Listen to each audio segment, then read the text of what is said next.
Alright guys, it's Jesse with Iowa Audio, and tonight I'm going to finally take a look or review old Pioneer CS-410 speakers that I started on probably a year ago. I didn't look exactly, but when I did the first video showing the condition they're in when I got them was quite a few months ago.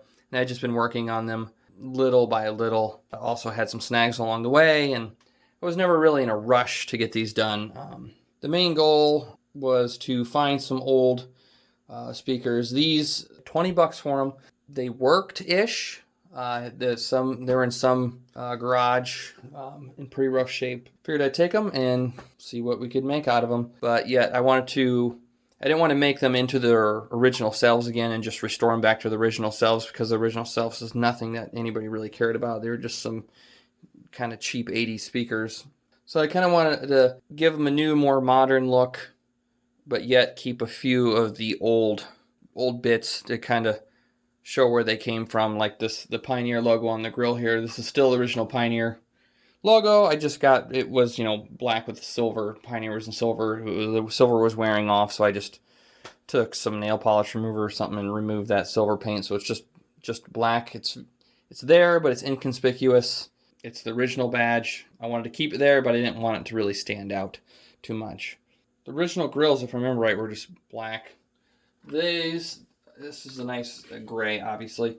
And everything for the grill that I'm going to get to, the adhesive and the cloth here, I got from Simply Speakers. I'm not advertising for them or paid by them. I'm just telling you guys where I get the stuff. So if you do this, you can go to the same places I go to get stuff.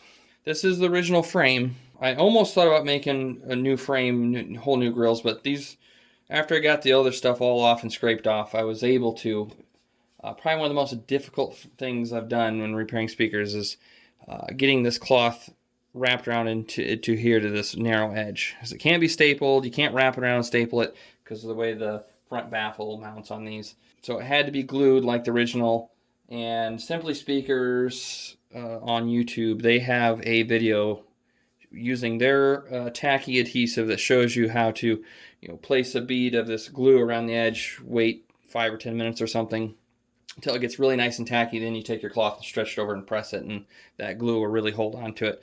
It's easier on other grills that have a wider edge. This one, having such a narrow edge, still made it somewhat difficult, because once the cloth touches it, it pretty much wants to stick, and you can't kind of just pull it back off and redo it. So you're kind of committed once you dive into it. And for my first try, I think it came out pretty good. There are a few spots I could have pulled a little tighter. I didn't want to pull on the cloth too much and overstretch it. But for the most part, yeah, everything came out fine. But yeah, the grills were almost the hardest part of this, just because getting that cloth to stick on this narrow edge and stay, and then getting it all stretched nicely over the corners and everything. But now that I've done it, I have a little more confidence in it. Usually a lot of other older speakers have wood frames, or if they're plastic, they're wider, much easier to deal with, more surface area to glue, or you can just staple them, which is the easiest. Moving on, we'll talk about that in the front last. This paint, to kind of keep everything cheap, I didn't go with any fancy, it's just standard grill cloth. And then the glue wasn't much, a couple bucks. This is just satin latex interior latex house paint that I had left over from painting some rooms. The reason I was going to paint these yellow at first, but I changed my mind. I decided to save that for maybe some other project. These I went with the white and the gray to kind of bring this modern edge to it, but then the wood front to kind of keep them a little bit warm. But anyway, I went with this paint just because I already had it, and it actually works out really well, because it was cold when I painted them, so I couldn't spray paint them or do anything outside because it's too cold here in Iowa. This you can do indoors just fine. And the nice thing is it's water cleanup, and it's washable and scrubbable, so if things get on it, it cleans right off, no problem. Anyway, to kind of keep some of this other significance, this is the original Pioneer CS-410 sticker. I wanted to leave that on there, and then I added my own laminated badge here. It says Iowa Audio Remodel of the CS-410. OEM model is Pioneer CS-410. My estimated power rating I put on is 100 watts. The frequency range from what I could do with my test equipment, I have a calibrated mic and a DATS V3 and RU and a handful of test equipment in the space I had and everything. That's about what I was able to work out. I think the 40 is at about -3 dB. It's actually at 0. I think it's more around 45, which is still fine for most music. Then what I was able to work out, the efficiency or SPL was 88 dB at 1 watt per 1 meter, and I used a second order two-way Linkwitz Riley crossover at 2300 hertz for them. The original, if I remember right, didn't have anything. It just had a capacitor on the tweeter, basically a bass stopper on the tweeter, so it doesn't fry immediately. Hardly a crossover. In the crossover components, really the only thing that was expensive in them was the inductors from Parts Express, but like the capacitors and stuff, some of them I got off Parts Express. We'll see when I open them up. And then I think some of them I got off eBay. The capacitors really weren't cheap. They're a couple cents, maybe $1 or $2 each, where the inductors are a little more expensive because it's a spool of copper. And they're decent quality. They're Jansen Aircore inductors. I didn't want to get the cheap iron core inductors because they're not really much cheaper and they aren't really the best for audio. And then a nice set of binding posts. Kind of wanted to do this whole project without spending a pile of cash to show that you can get some old crappy speakers. Really not too much effort and materials and stuff. You can flip them into some pretty nice speakers for not a lot of money. These, the only part I did have some issue with is these are made, you can kind of see a lot of the, I don't know if you can see the divots, or even this right here. This is not even MDF. This is like just straight up cheap particle board, which just sucks to work with. The edges that were all, I don't know, knackered up and chewed up from over time. I thought about putting a putty or whatever on all the edges and resanding them, trying to get the nice square edge back. But it was just not working out, and it's going to be a lot of time, a lot of sanding. So I just figured it was easier. I just sanded all the edges, kind of rounded them off. So a nice soft edge now. And that worked out well. Obviously, I painted the back, a couple coats of black paint to help seal up. Instead of, you can see originally they were just raw wood on the back. I painted them black to kind of cover that up, and they look nicer. And then all this exposed particle board on the back here on the edge was sealed up well, so these should resist moisture better in the future.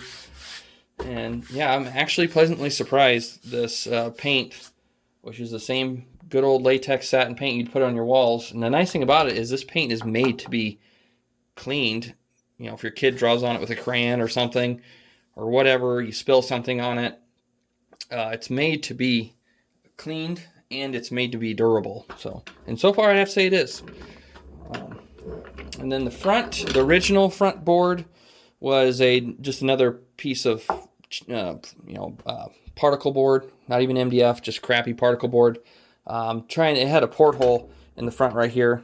It didn't even have a port tube. It's just literally a hole in the front. They didn't even try. And it just wasn't working out, and the edges were crumbling because it's just really crappy particle board. And the more you touch it and work with it, it just keeps crumbling. So I had a sheet of plywood in the garage. I think it's 1/2 inch thick. So I just took the other front baffles, laid them on there, traced them, cut them out, and glued them on to the front.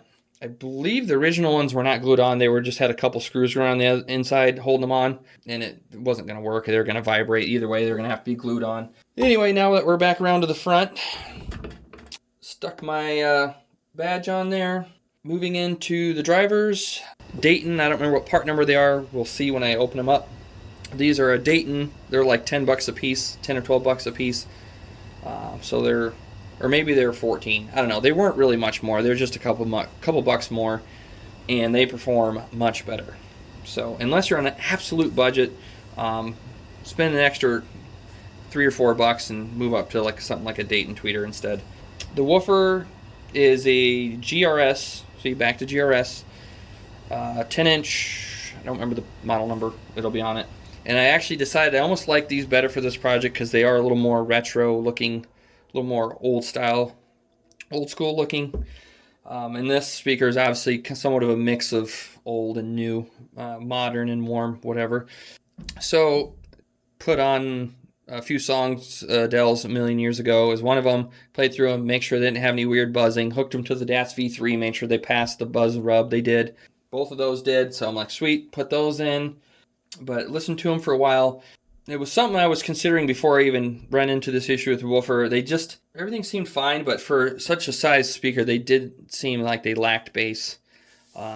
So I had these extra portholes laying around, plugged them into BassBox Pro. They passed the vent mock test, so they weren't going to cause any vent mock. And I think the only issue they really caused was, for their size and length, was a bit of a bump around 80 to 100 hertz.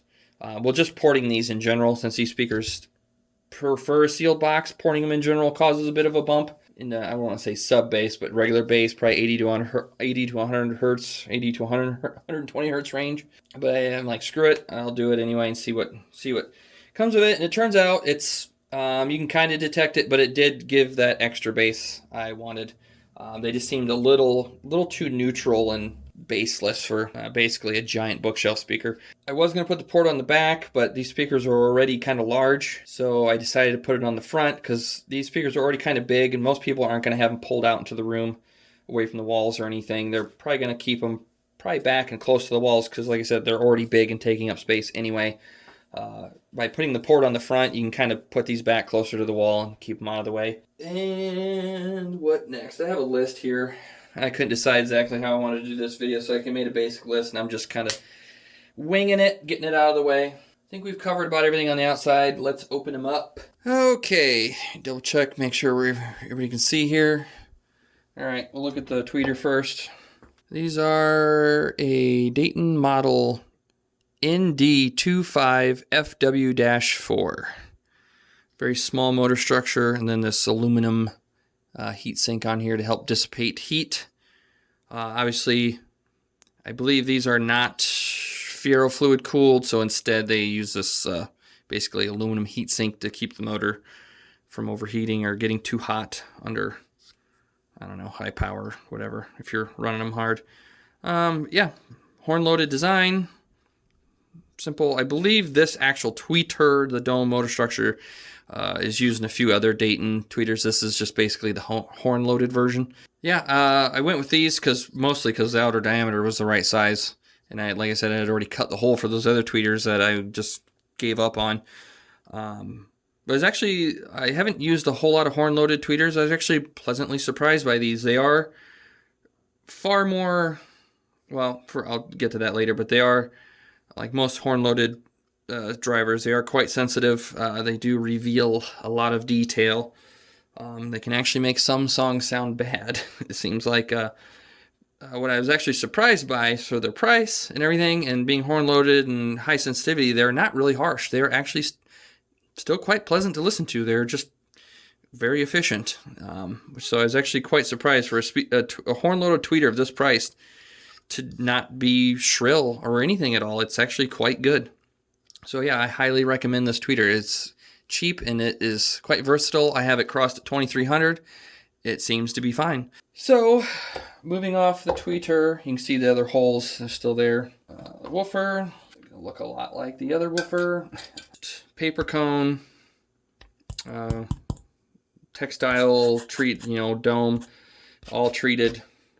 Should resist moisture well. Hopefully this foam lasts a long time. I mean, it should last at least 20 years anyway.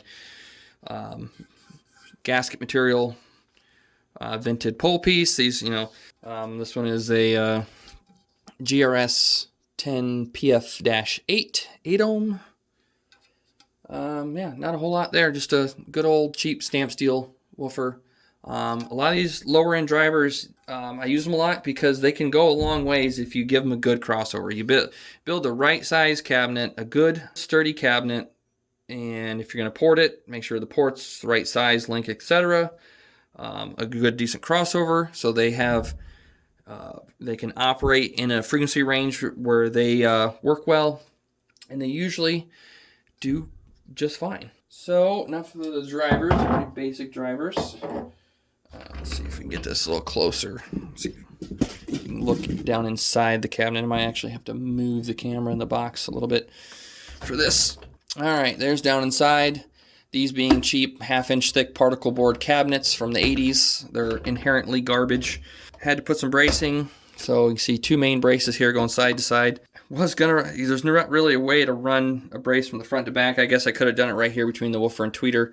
But the woofer on the other one, I think everything was shifted a little bit lower or spaced apart. I wanted to keep the woofer and tweeter as close as, to each other as possible.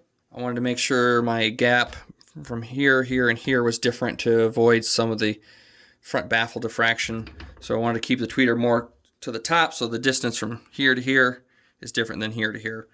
And then ended up the woofer is pretty much right exactly in the middle of the box, so not really anywhere to brace it. So side bracing, and then if I can pull this back, obviously put stuffing in there. Let's see if I can angle this so you can see in there. Right there, there's a brace running across the top, right here. If I can get some light in there, but yeah, right there, there's another brace that runs across the top of the cabinet here, side to side, to give this top board a little more firmness, whatever, sturdiness. Ugh. And then on the back, well, here. Ugh. Such a pain in the butt. Behind this, there's a brace here, and then up here, yeah, there you can see it through the tweeter hole. There's another brace up towards the top. Should be able to see. These braces are just perfectly at the right angle to be in the way. There's another brace right down here, and here across the back. So, out of all that, just to show you that there's 3 braces across the backboard. Since I couldn't easily just run a board from the front to the back, instead I put 3 braces across the back to help make that back panel a lot stiffer. Now, see the crossovers that we went with, or I went with, whatever. Take some of this stuffing out. Okay, yeah, there you go, you can see them down in there. But the bottom part here, closer to the front, is the woofer. I believe inductor, resistor, and a bank of caps there. And then, let me see if I can actually lower this. Yeah, there's nothing behind the port. It goes from the coil, inductor coil, to the resistor caps. And then the top one with the higher quality, the audio grade film foil cap, inductor caps, and then a bank of resistors as a L pad, just because the tweeter is far more sensitive. The woofer, I think, is only like, I want to say like 84 dB per 1 watt 1 meter, where the tweeter is like 92 or 93. It's almost 10 decibels more efficient. So I actually had to put, I think, an 8. I think it was around an 8, negative 8 or whatever dB L pad on it to bring that sensitivity of the tweeter down, because without it, the first time I put the crossovers together, which I kind of knew I was already going to do this, but I tried it anyway, the tweeter was way overpowering the woofer. It was, you know, so much more efficient. These things were just all tweeter. So I had to, you know, these crossovers aren't the prettiest, but that's because I had, you know, I was just fooling around trying to get away without having to do the L pad and save money, and it just wasn't going to work because the tweeter was so much more efficient. If it's only like 2 or 3 dB, I think you can get away with it sometimes, but when it's 10, you know, 8 or 10 dB, that's a noticeable difference. So, yeah, second order on the woofer and second order on the tweeter. Sometimes I'll do a third order on the tweeter or whatever. With these, it just, on Xover Pro, I was able to get what I wanted. I was going to do first order on the woofer and just a second order on the tweeter, and wasn't quite able to get what I wanted, so went second order on both of them, and that tied it up close enough for me. So, and then adding the L pad in, I think there's L pad and a Zobel network on the tweeter, I believe, because the Zobel is just adding a resistor and a cap, I believe. I don't remember exactly. I don't remember a lot of things. I got a lot going on right now. Leave me alone. Anyway, good old crossover network in there. Helps a lot. Make a set of speakers go a long ways. I think all said and done, I summed it up as the drivers I'm using, the tweeters, the crossover components. I want to say it was around like 50, 60 bucks. There's not much here. Like I said, I used a lot of stuff I already had laying around. And even if you had to buy plywood, a small like half sheet of plywood is, you know, 10 bucks or something. These ports are only a couple bucks on Parts Express if you needed one. These terminals are literally a couple bucks on eBay or Amazon. They're just standard speaker terminals. They're nothing really special. Handles I had laying around, and I put them on there because moving them all the time became a pain in the butt, so I can kind of grab onto them this way and lift them up and move them around, or just pick them up like this and carry them around. More big companies should put a handle on the back of a speaker. It actually helps a lot when you want to move it. Paint I already had around, but even if you had to buy some paint, this is not expensive paint, couple bucks. A lot of it is if you already have stuff laying around, like house paint or a piece of plywood. Like these are just chunks of plywood I cut into strips to use as braces. I didn't go buy anything special. You know, a lot of this scrap wood. If you don't have scrap wood, it's not that big of a deal. You can get basically scrap wood pieces at Menards or Home Depot. You know, sticks of like 1x1s or 1x2s for like 50 cents a stick. It's not, you know, nothing. None of the lumber is really expensive. Sanding, just palm sander, sanded it. Glue, I used liquid nail. I had half a tube of liquid nail left over, so it's liquid nailed on. The inside of the cabinet, I put a new bead of Elmer's glue around all the inside seams of the cabinet, because some of these old particle board speakers, as they get older and they experience temperature changes, the corners from expanding and contracting over and over, and or if they're around moisture, they start to particle board and the glue starts to pull apart. So just to kind of reinforce that, this whole back edge on the inside, all the corners, everything, I've re-globbed them with some wood glue. And yeah, I mean, if I wouldn't have had so many issues with the first two sets of tweeters and then the woofers and then having to change this front board, I didn't want to keep that front board with just the hole. I wasn't planning on porting it, is why I was getting rid of the hole, but it's just the board crumbling and falling apart. It wasn't going to be worth trying to use because I don't think it would have lasted. And I wanted to rebuild them at least good enough that, not so cheap that they just fall apart down the road. I want them to be built good enough that I'll be around for another 20 or 30 years. That's the whole point. You know, instead of buying new speakers, let's take some old speakers and, you know, give them a whole another 20, 30 year run, whatever. I'm sure whoever has these down the road, if I sell them, as long as they take care of them, I'm sure they'll be around for quite a while. So yeah, I think maybe around 50 bucks, I'm going to say. So I'm going to be doing more projects like this too. It's probably one of my favorite things to do. I don't mind reviewing new speakers and stuff, but I've never really been a person to buy manufactured speakers. I've always kind of built my own. I've always found it much more interesting, and I do have, to an extent, the resources to build my own speakers. I don't really care to buy new speakers. I do like them, and I'll review them and stuff, and but my main focus is I like building my own speakers or doing stuff like this where you take an old crappy speaker that most anyone would probably just throw away and completely redoing it and making it into a pretty respectable speaker for not much money. You couldn't go to the store and buy anything like this for 50 bucks. No way. Not even close.